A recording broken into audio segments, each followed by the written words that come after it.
I know what school your brother go to. But then you traumatized. A lot of people say, why didn't you tell it?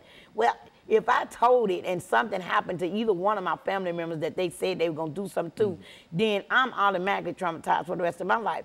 Also, you get to see them beat another little girl or another young lady in front of you. So if you already saw that, you already know what's going to happen. I got an 8-inch stab wound in my back now. I don't know how many scars in my head for trying to get away, for trying to run away.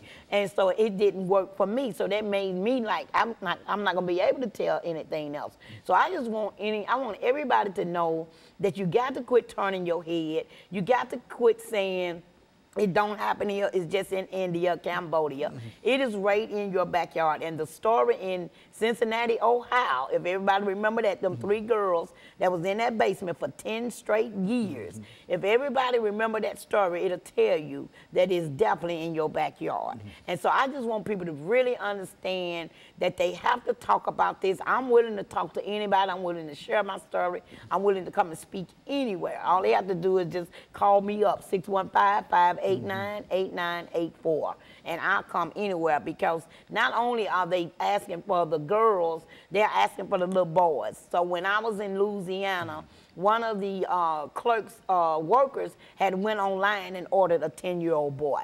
And this is why we was opening this subject, because this is not just a can of worms. This is a conversation and a concern for the entire state of Tennessee. And so people are able to order children by way of the internet.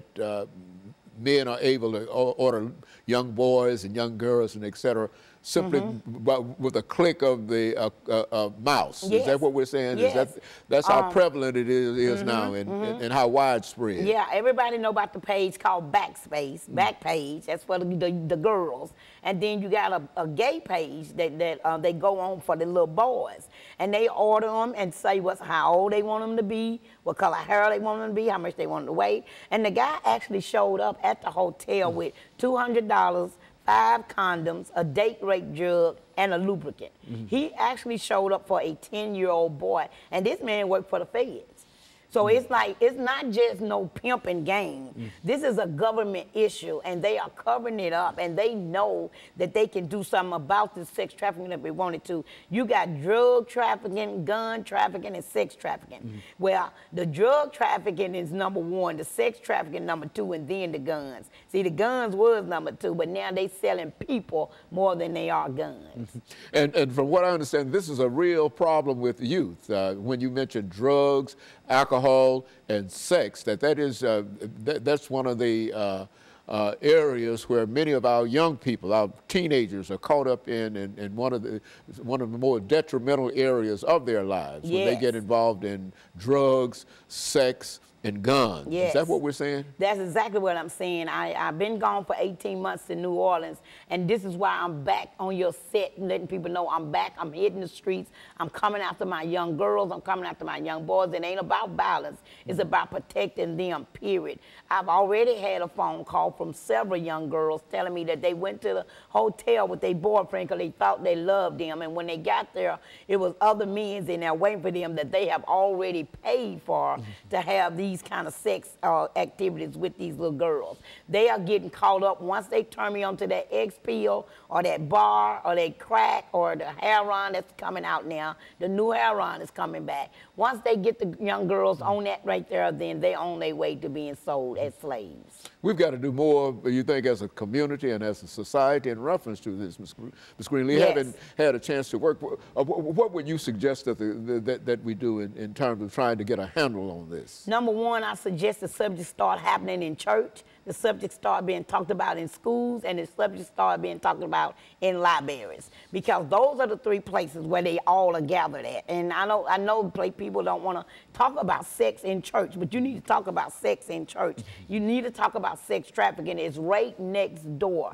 All of these black girls that are missing has not ran away from home. And I'm not just throwing it on a racial thing, but you tend to look for more other colors, like India or white or Latino or something. You tend to look for them more than you do black. If you go on black page, black girls missing, you'll see a bunch of us missing. So why nobody looking for them? How we know they're not tied up? How we know they're not in the basement gagged up and shot up for the dope and can't scream? Because for a long time I was gagged up, I was shot up for the dope, and I couldn't scream.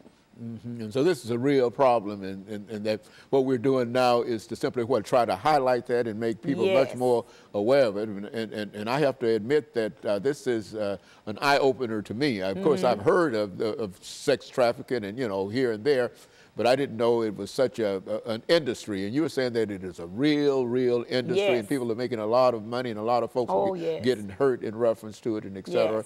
And I think you mentioned the problem down in Louisiana, where the government is actually changing things in such a way that's detrimental to young girls more than anything else. Is that what we're? Yes, he had made the laws stricter for the perpetrators now and the pimps. Like I said, the pimps is not in an afro and a Cadillac anymore.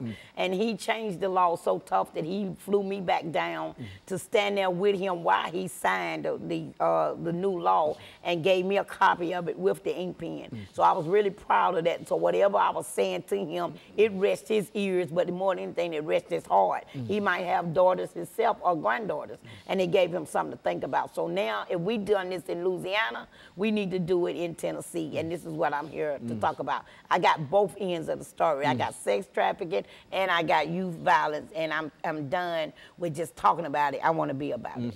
And they both seem to come together. That violence is often associated with this trafficking, and whether violence or trafficking, young people, young females primarily, many females primarily are caught up in it, and there's nothing that they can do themselves, and they need some kind of assistance, some kind of help out of this.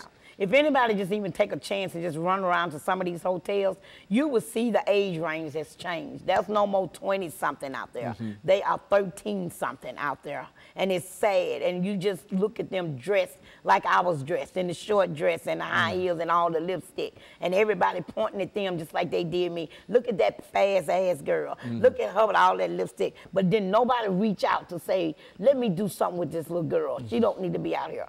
So if we stop turning our head and quit judging and reach out and support, then we are the ones that can make something different in this community, especially around sex trafficking.